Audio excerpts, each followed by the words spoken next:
como les anticipamos, hoy día queremos entrar un poco en nuestro límite norte, que está siendo tan bullado a propósito del tema de la Haya. Y para eso estamos hoy día con el senador socialista Fulvio Rossi por Arica, Parinacauta y Tarapacá. Así que muchas gracias por estar con nosotros, Fulvio. Gracias por la invitación.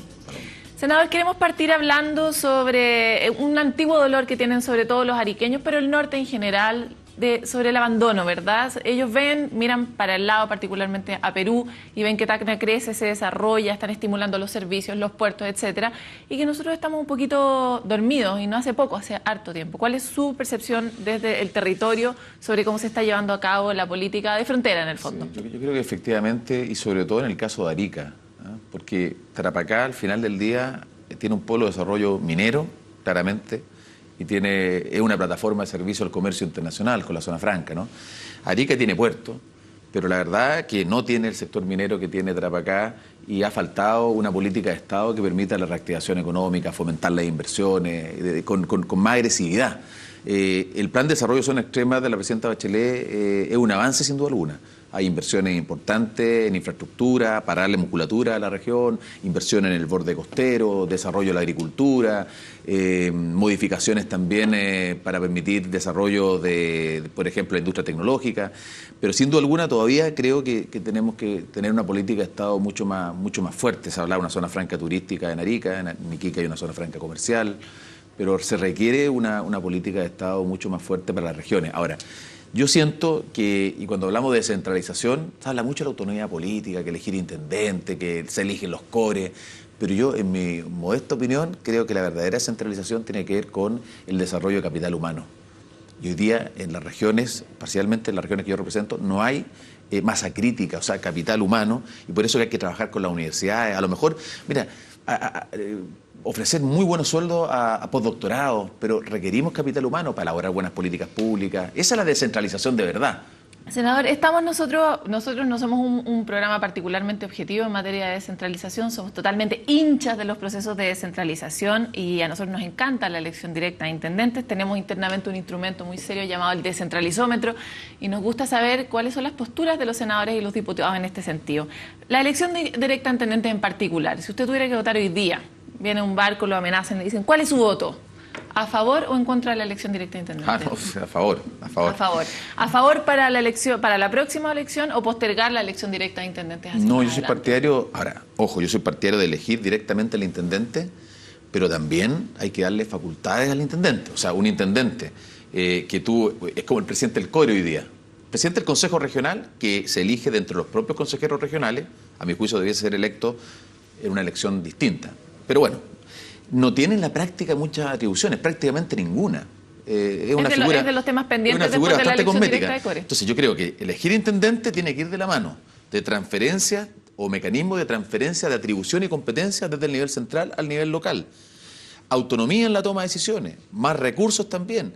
Y tenemos que discutir ciertamente temas, por ejemplo, la autonomía económica. Yo tengo mis dudas respecto de la capacidad de endeudamiento, ¿no? Porque eso a muchos países le dio mal. Pero sin duda alguna hay que elegir intendente directamente, pero con atribuciones para poder gobernar. Pero yo te insisto, la descentralización requiere capital humano.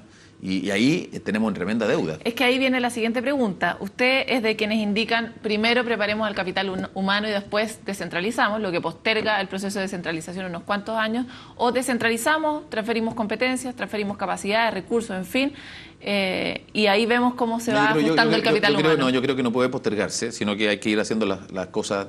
Seguramente va a haber mucho ensayo y error. Hay que asumirlo. O sea, parte del proceso de descentralización se va a dar en el margen también de cometer errores, pero creo que es una necesidad prioritaria desde el punto de vista también de la equidad. O sea, la equidad territorial tiene mucho que ver con la igualdad que plantea la presidenta Bachelet en su programa inicialmente.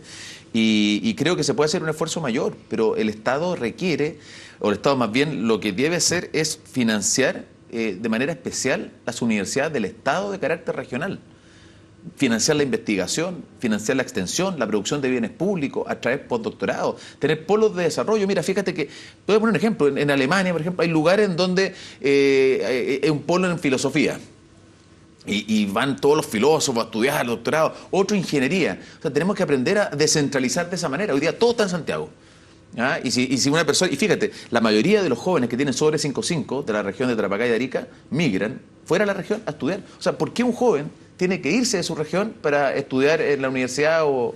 Ese es uno de los grandes dolores, pero ¿dónde están las medidas que promueven eso? Por ejemplo, el compromiso en torno a la elección directa de intendentes o a los proyectos de competencia, transferencia de competencias y capacidades, es una de las grandes deudas, digamos, que tiene, entre otros, el Poder Legislativo todavía para avanzar un poco en este proceso. ¿Cuál es su participación? No, yo de hecho fui presidente de la Comisión de Gobierno Interior cuando estábamos analizando el proyecto de transferencia de competencia, traspaso de competencia, y se anunció con bombo y platillo que iba a haber un proceso en donde se iban transfiriendo primero las competencias de fomento productivo, desarrollo social, obras públicas, habitabilidad, ¿no es cierto?, hasta llegar a salud, en fin, iba a haber un mecanismo, un proceso que lo iba a encabezar la Subsecretaría de Desarrollo Regional y que paralelamente a eso iba a avanzar con el proyecto que está en el Congreso. Lamentablemente, y que eso quiero ser bien honesto, con toda la crisis que vive la política hoy día, ¿no es cierto?, esta crisis de desconfianza, de sospecha permanente, ha desviado un poco la atención de quienes toman decisiones, en este caso también el Poder Ejecutivo, y hoy día, claro, estamos con una agenda pro probidad que ocupa un primer lugar, pero lamentablemente eso, y por eso yo soy partidario de retomar el control de la agenda y decir, mira, acá el gobierno comprometió descentralización, el gobierno comprometió reforma educacional, reforma tributaria, nueva constitución, y no ampliar tanto el abanico. Porque de repente, cuando el que mucho abarca, poco aprieta. Y es verdad, tú tienes un ejército y no puedes ganar tantas batallas con el mismo ejército. Ahora, avancemos un poquitito hacia los grandes desafíos que tiene la zona norte en materia de desarrollo regional. Hemos revisado los planes y en casi todos está instalado, por ejemplo, los desafíos científicos. ¿Cómo ve usted ese ámbito de desarrollo? Mira, que yo vuelvo a lo primero. Yo soy un partido, creo que la descentralización y la estrategia de desarrollo regional tiene que construirse en las universidades regionales. Y tenemos que ir a favorecer la formación de capital humano.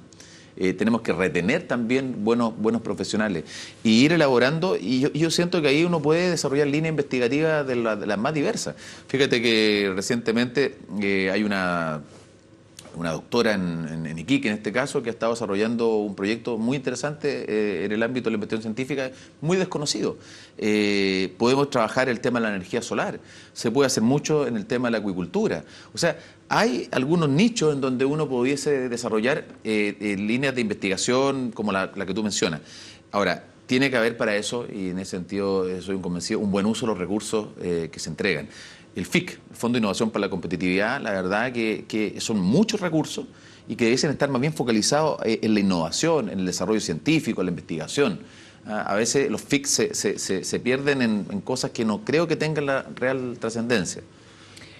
Avancemos, volvamos un poco al principio de esta entrevista hablando sobre las fronteras. Hay acá posiciones muy opuestas, incluso en los mismos territorios. Uno viaja a Arica o viaja a Iquique y la postura que tienen, por ejemplo, respecto de la migración o respecto de las políticas de relación con los países vecinos suele ser un poquitito más amable que la del centro o la del resto de los chilenos. ¿Cuál es su percepción sobre, por ejemplo, este petitorio de mar para Bolivia? A ver, yo primero... Esto lo digo muy sinceramente, no es un eslogan. Yo siento que en momentos como este, todo el mundo político, y es más, toda la ciudadanía, debiese cuadrarse con la postura de la Cancillería, que es la postura de la Presidenta, y que es la postura del Estado chileno. Y es un patrimonio que tiene Chile y que hay que cuidar. O sea, que nosotros nos podemos estar dando con todo, ¿no es cierto?, la derecha, la izquierda, el centro, pero cuando hablamos de temas como, por ejemplo, defender la soberanía nacional, defender una postura en un tribunal como este de La Haya, Chile tiene una sola postura. Eso es muy fuerte y es un patrimonio que tiene Chile, una riqueza que hay que cuidar. Ahora, habiendo dicho eso, el tema no es, porque a veces se confunde, dice, oye, pero que Chile, algunos dicen, ha sido poco generoso. El tema no es si Bolivia pudiese tener acceso o no, o si Chile pudiese darle acceso o no a Bolivia. El tema es que ese tema, valga la redundancia, es bilateral. O sea, yo soy de la posición de que los límites entre Chile y Bolivia fueron zanjados en el Tratado de Paz y Amistad de 1904 y que Chile ha cumplido íntegramente y, es más, se ha accedido respecto de facilitar el libre tránsito, ¿no es cierto?, y amplio de las cargas bolivianas por puertos chilenos del Pacífico, como por ejemplo Arica y Antofagasta. O sea, no solo Chile hoy día tiene instalada una aduana boliviana, por ejemplo, ¿no es cierto?, en Arica, que pone precio a las tasas de importación, pone precio a los aranceles, le permite almacenar hasta por un año las mercancías de manera gratis cuando son importadas o exportadas por 2 meses, tiene una tasa preferencial para el uso del muelle, exención, mira, te podría seguir nombrando todos los beneficios que tiene. Entonces, no excedimos el 1904, de lo que nos exige 1904.